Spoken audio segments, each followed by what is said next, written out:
Looks like the tables have turned. I understood that reference.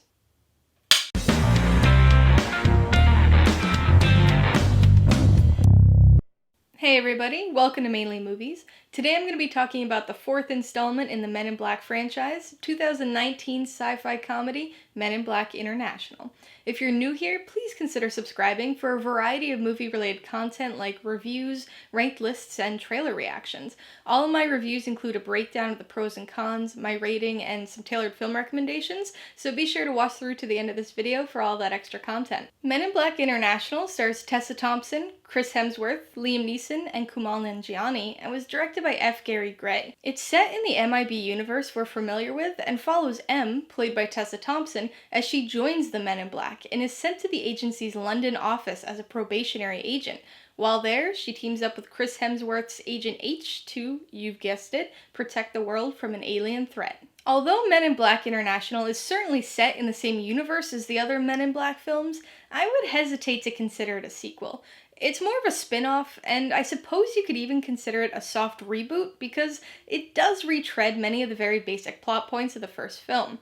Once again, we follow a rookie MIB agent's first few days on the job, and just as was the case with Jay in the first film, this movie essentially serves as the origin story for M. I gotta say, I kinda enjoyed this movie. I know a lot of people would have preferred to have continued the story of J and K, but I thought Men in Black 3 served as a pretty good wrap-up to their saga. So, as much as I love their characters, the fact that we have new leads and a different twist on the franchise really doesn't bother me. I mean, if you can buy into the basic premise of Men in Black, it only makes sense that it would be more expansive than we thought. Isn't that one of the big takeaways from the franchise? That there are things out there we're unaware of? So the concept of different MIB office branches seems perfectly reasonable and interesting to me. Despite the new cast, international setting, and time since the last film, I thought this movie had the Men in Black feel to it.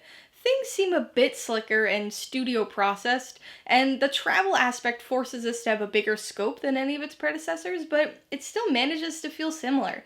You get all the neuralizer and red button jokes that you crave, and you'll certainly find many parallels to the first film, but I do think this movie was entertaining and a way to keep this franchise viable. Although not MIB2 level bad, the plot of this movie wasn't the tightest.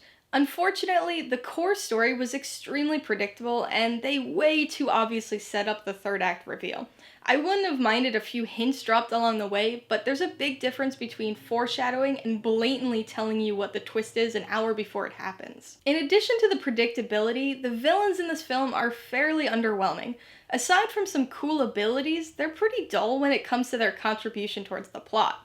The film doesn't break any new ground story-wise and is frequently over-convenient, but it's not like any of the previous Men in Black movies were exactly high-class cinema either. Even at their weakest, they've always only ever tried to be sci-fi comedy entertainment, and that's exactly what this one is too. That leaves us with the characters.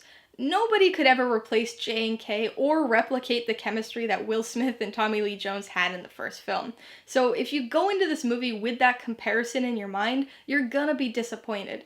I mean, Will Smith and Tommy Lee Jones couldn't even exactly replicate their own chemistry in Men in Black 2.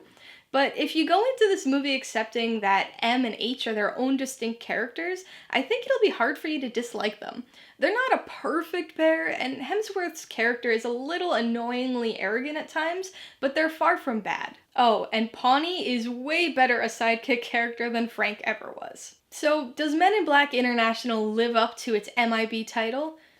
Yeah. It can't touch the first movie, but I seriously doubt that anybody actually thought it would.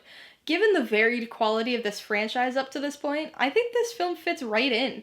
Fans of the original will notice a lot of parallels, so make sure you take a look at the paintings in High-T's office for a nice subtle connection to the original. Much like the first movie, this one leaves itself open to a sequel, and even though I didn't love it, I'm curious to see what else they could explore in this much expanded Men in Black universe. Alright, let's talk about the pros and cons. Pro number one is the pairing of M and H. They're no J and K, but they don't really try to be either. There are certainly similarities, but their whole dynamic is very different and the humor stems from a different place. Their work together on Thor Ragnarok showed that Thompson and Hemsworth have good chemistry, and it translates here as well. Pro number two is the international scope. Seems like an obvious thing to say about a movie called Men in Black International, but I really enjoyed the global expansion. The New York headquarters have always been great, and they do briefly feature here, but it just makes so much sense in the grand scheme of things that it's not the only MIB office that exists. It was nice to finally spend a decent amount of time outside of New York City, and I'd love to see even more MIB branches in future sequels. On the con side, this film's biggest issue was its predictable story. I'm sure a lot of people will chalk that up to this movie basically being a retread of the first Men in Black film, but I actually think it's more a script structure issue than anything else. A big third act reveal that should have been a gasp-inducing shock went by reactionless in my theater, because everybody already knew it was coming. Figuring out a plot point by deciphering vague hints along the way is one thing, but this movie does everything but say it outright after only the first 40 minutes of the movie, holding your hand through two blatantly juxtaposed scenes just to make sure you got it. Again, it wasn't terrible, but it wasn't particularly exciting or impactful either. Con number 2 was how underdeveloped the villains were. They did some cool things, and ultimately forced our main characters from point A to point B, but they ended up feeling really inconsequential to the plot.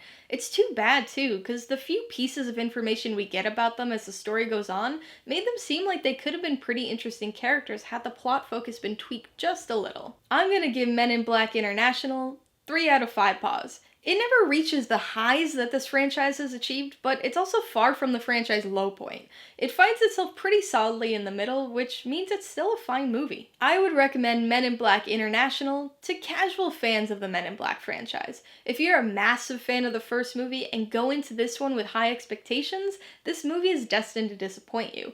But if you have fond memories of the franchise, but maybe don't regularly watch it, I think you'll be more open to liking this one. And while knowledge of the first Men in Black film will help you with recognizing a few references here, an MIB newbie could come into this completely fresh and still be able to follow along and enjoy it. If you liked Men in Black International, I would definitely recommend that you check out the rest of the MIB franchise if you haven't done so already. If the chemistry between Tessa Thompson and Chris Hemsworth was something you enjoyed, make sure you watch Thor Ragnarok.